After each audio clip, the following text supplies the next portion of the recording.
وقد يقال انما به شيء هو باعتبار تحقق حقيقته. غرض د علامه تفتزانی رحمه الله فرق بیانول لي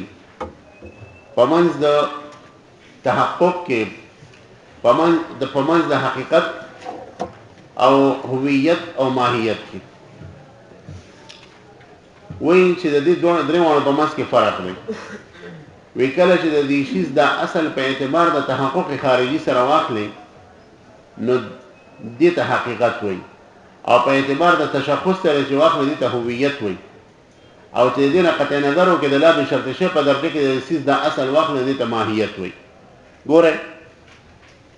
لکه دا انسان اصل چې دی حیوان ناطق، دا حیوان ناطق د انسان د پر اصل واخله په دې معنی باندې چې تحقق خارجي انسان چې کیږي هغه د حیوان ناطق پوهه کیږي سبب حیوان ناطق دی نو علامه تحقق خارجي د انسان کیږي نو دا حیوان ناطق د انسان لپاره حقیقت دی او چې په دې اعتبار سره دا حیوان ناطق د انسان لپاره واخله چې تشخص خارجي د انسان چې کیږي هغه د حیوان ناطق پوهه کیږي یعنی ملاحظه پکې د تشخص خارجي نو د انسان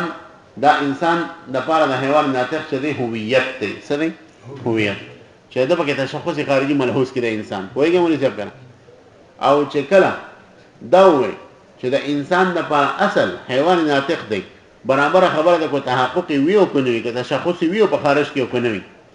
خو اصل د انسان د پاره چې کوم نه حیوان ناطق دی نو دې ته ویل شي ماهیت وایي. په ماهیت کې تحقق خارجي ضروري نه دی لہذا دا نسی ویل شي حقیقت الانقای موجود. حقیقت الانقای دغه د حقیقت لفظ زبر په خارج کې تحقق ضروری دی او انقا په خارج کې شته نشته نو حقیقت ورته څنګه وي پېښ او ماهیت الانقا ویل شي ځکه چې د انقا ماهیت دا ویل شي ځکه چې کله ماهیت ذکر کړي نو ماهیت هغه تحقق په خارج کې ضروری نه دی نو ماهیت الانقا ویل شي. خبره باندې پېښ وګم د فرق بیان کړی خو غواړي یاد ساتئ چې اتحاد د پمنځ د حقیقت او د ماهیت او د هویت کې او دا فرق چې کله ګوره دا اعتباري فرق څه دی اتحاد ذاتی دی فرق څه دی اعتباري دی. نو وقد يقال کله کله ویل شي دا کې ورته فقط داخل کړي دی ښا دغه د اشاره کې چې اکثر به هویت ماهیت او حقیقت د یو بل په معنا باندې استعمالي کې دغه فقط تقلیدیه داخل کړي او کله کله فرق کولی شي دا چې انما به شی هو یقال نه بس راشي سبي دا بار دی کی کله مستر ضرورت دی تعویل په مستر کې کله ضرورت دی تبعا دی کله دا منهاج کامل او خاصه وګول استادان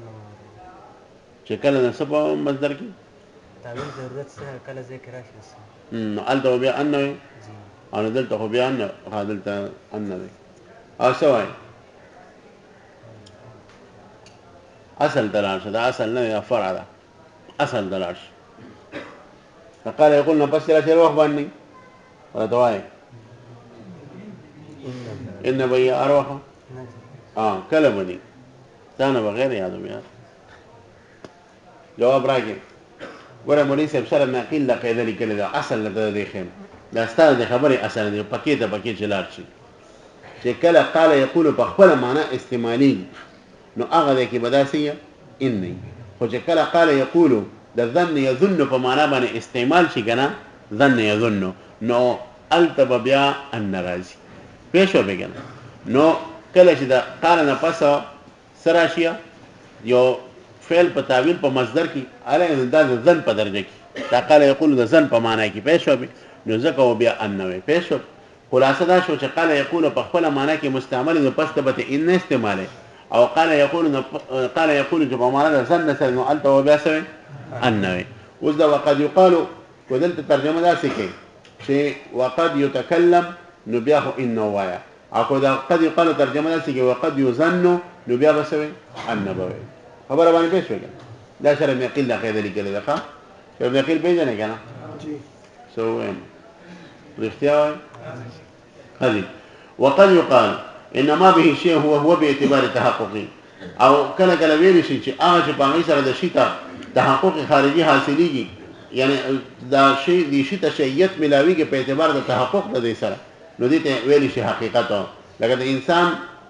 تحقق خارجي چې ملاویږي د حیوان ناطق په وجه ملاوي د حیوان ناطق ته د انسان حقیقت ویل شي وای به اعتبار تشخصي او د حیوان ناطق په ذریعہ سره د انسان ته تشخص خارجي حاصلېږي نو د حیوان ناطق ته بیا څه هویت وي او منقطع النظر عن ذلك او د لا شرط شی په درجه کې چې واخلي د اصل نو دې ته بیا څه ماهیت وي دې د خبره پوره شو والشيء عندنا هو الموجود والثبوت والشيء عندنا هو الموجود او شی زمونږ د اهل سنت په نسبت په معنا د موجود سره استعمالي خلافا للمعتزله اهل سنت والجماعت وی چې شی په حقيقي معنا کې صرف په معنا د موجود سره استعمالي او معتزله وی چې شی څنګه په حقيقي معنا کې په معنا د موجود سره استعمالي نو په حقيقي معنا کې د شی معنا معدوم مرادي یعنی د شی اطلاق په موجود باندې هم راځي حقیقتا او د شی اطلاق په معدوم باندې هم راځي مجازا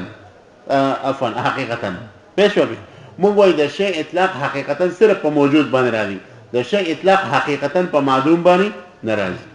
البته دا د شی اطلاق په معدوم باندې راځي خو حقیقتا نه بلکې څو مجازا دا زموږ اهل سنت مسلک پېښ وي نو چې د اهل سنت په طرز باندې روان نه ذکر وي والشيء عندنا هو الموجود شيء زمون په نسبت باندې څه شی دی موجود خبره پېښ وګم مخکې وي والثبوت والتحقق والوجود والكون الفاظ المترادفه وي دا ثبوت تحقق او وجود او كون چې دا الفاظ مترادفه دي معنا د دې سره بدیهی او تصور چې کوم نه د ټولو بدیهی دي الموجود والثبوت دا یو شو او تحقق دو شو وجود درې شو كون څلور شو غرض د علامه تفتازانی سے د دې عبارت نه تمهید تړل دي روان اعتراض ته تمهید تړل دي چې کوم روان اعتراض د دې مخکې د یو تمهید تړو په خبره له بسه مشکل راوسته او وایي چې دا ثبوت چي او تحقق چي او وجود چي او کون دا ټول الفاظ مترادفه دي دا الفاظ مترادفه دي پېښ وي اشاره کې دې طرف ته چې د ثبوت اطلاق په معدوم باندې راځي حقیقتا معتزله په دې کې موږ سره اختلاف کوي وي د ثبوت اطلاق په معدوم باندې راځي نو موږ ویل ته دا ثبوت مترادف کړدولې د چا د وجود او وجود په معدوم نه کنه چې ثبوت مترادف شي د وجود نو بیا د ثبوت اطلاق په معدوم باندې څنګه کې د دې وجه نه اهل سنت مسلک دا چې ثبوت مترادف د وجود دی تحقق دی او د کون دا ټول الفاظ مترادفه دي خو بیا په دې باندې اشکال لري چې د دوه الفاظو په ماس کې د ترادف مطلب خدای چې د دوه مفهوم یو شي د دوه مفهوم یو شي نو کو چېرې دا الفاظ مترادفه وي نو په کار چې د ثبوت کم تعریف او مفهوم هغه د تحقق هم وي هغه تعریف د وجود او د کون هم حالانکه تعریفونه خود دي جدا دي نو بیا په کې څنګه وي چې دا الفاظ مترادفه دي په اعتراض پېښ وګڼي اعتراض وردی چې ته دا وایې چې دا الفاظ مترادفه دي الفاظ مترادفه خو دې ته وي چې دوه الفاظ مفهوم یو شي او دلته هم د مفهوم اتحاد نشته مفهوم خو غیر دی د الفاظ مترادفه ته ولې نو هغه جواب اتدار کو چې ګوره معنا هو بدیهی او تصوري دلته د الفاظ مترادفه مطلب دا دی چې د دې سلورون الفاظ چې دي دا بدیهی او تصور دي پېښ وي په دې بدیهی او تصور کې دوه کې چې کوم نه الفاظ مترادفه دي به داسې وایو چې الفاظ مترادفه دي په اعتبار د مصداق سره په اعتبار د یعنی کله ما يصدق عليه الثبوت يصدق عليه الوجود وكل ما يصدق عليه الكون يصدق عليه التحقق خبر باندې پېښ وي کنه نو مونږ د مفهوم له سره د اتحاد دا خبره نه کوم بهشکه د مفهوم په مس کې تغیر دی لیکن کو تصادق دی او اتحاد په اعتبار د سره د مصداق سره په اعتبار د دې سره بدیهی او تصور دی خبره پېښ وي دغه د اهل عربیت یو اهم او زبردست اختلاف دی چې آیا په عربی کې ترادف شته او کنيشت علامه جلالدین سیوطی سے په خپل کتاب المظهر فی علوم اللغه و انواعها کې په دې تفصیلی بحث کړی دی په کوم کتاب المظهر هغه دا تاسو کته شی د خپل بحث کړی دوه قول دی یو قول دا چې په عربی کې د سره ترادف شته او د دوه په مس کې دقیق فرقونه شته دوه لفظونه په باره کې پېښ وکړ چرانچه کو دا ثبوت او تحقق دی نو دې کې ترادف ځکه نشته تحقق ځان لا چې د مفهوم لري او تعریف لري او د ثبوت ځان له مفهوم دی او ځان له تعریف دی نو ترادف خو نشته خبره باندې پېښ کړه او دا وجه چې بعض اهل لغت په دې موضوع کتاب لیکلی دی الفروق اللغویه په نوم سره علامه ابو هلال العسکری کتاب لیکلی او هغه الفاظ چې بظاهر مونږ ته مترادف ښکاري نو په هغه باندې څه کړی دی هغه کې فرقونه راځي لکه اختصار او اختصار موږ ته یو شان ښکاري خو الفروق اللغویه په کې فرق کړی دی چې اختصار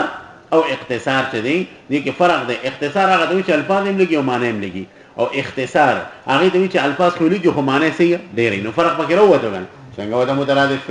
الفروق اللغويه مشهور کتاب ذکر شته ای شابه قدیمی چاپ کړل تا سره دی بل چا سره شابه دوا دخل چې دونه مذاکر خو پکې شته کنه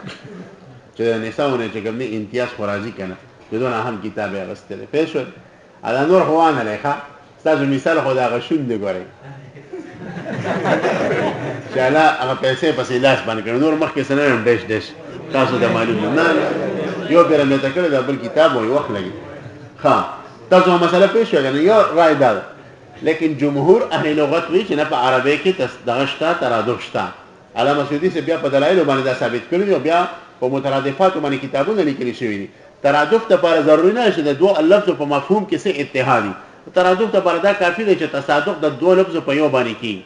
مصداق نه حاصل وي یا دوه چې کوم دی بدیهی تصوری بس دا ترادف کافی دی پېښ کوته پکې فروق لغوي او بس استخپل کړو او بس موږ نه منې کوو او بیا مترادف دي دوه لفظ په اعتبار د مصداق سره په یو ځای باندې صادقي خبره باندې پېښ او په دې باندې بیا مولیان غټ کتابونه لیکلي مشهور کتاب په مترادفات باندې کم دي الفاظ الکتابیه د عبدالرحمن حمزانی سے او اوس د بشرا باندې یو کتاب چاپ کو تهذیب الالفاظ کو سنه مې تاسو درشته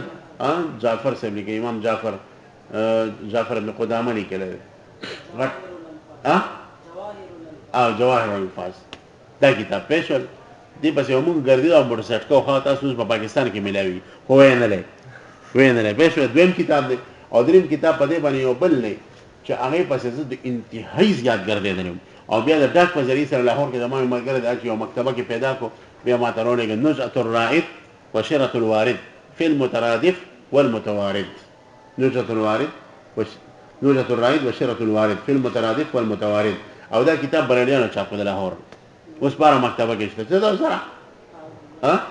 شابه یې نه ریخه خدای خسات نو دا کتاب د مردان کې مکتبو کې نزعة الرائد نون دا ترولي کې وشرة الوارد في المترادف والمتوارد دا یو عیسائی لیکلی دی ښه خو د بلا زوی پکې کمال کړی دی ټول نه غټ کتاب په مترادفاتو باندې په عربی کې دا پېښ شوه بېګم علی کل حال نو ثبوت تحقق وجود او کون الفاظ چې دي دا الفاظ مترادفه دي او معنا د دې څه بدیهي او تصور په کې نه سبب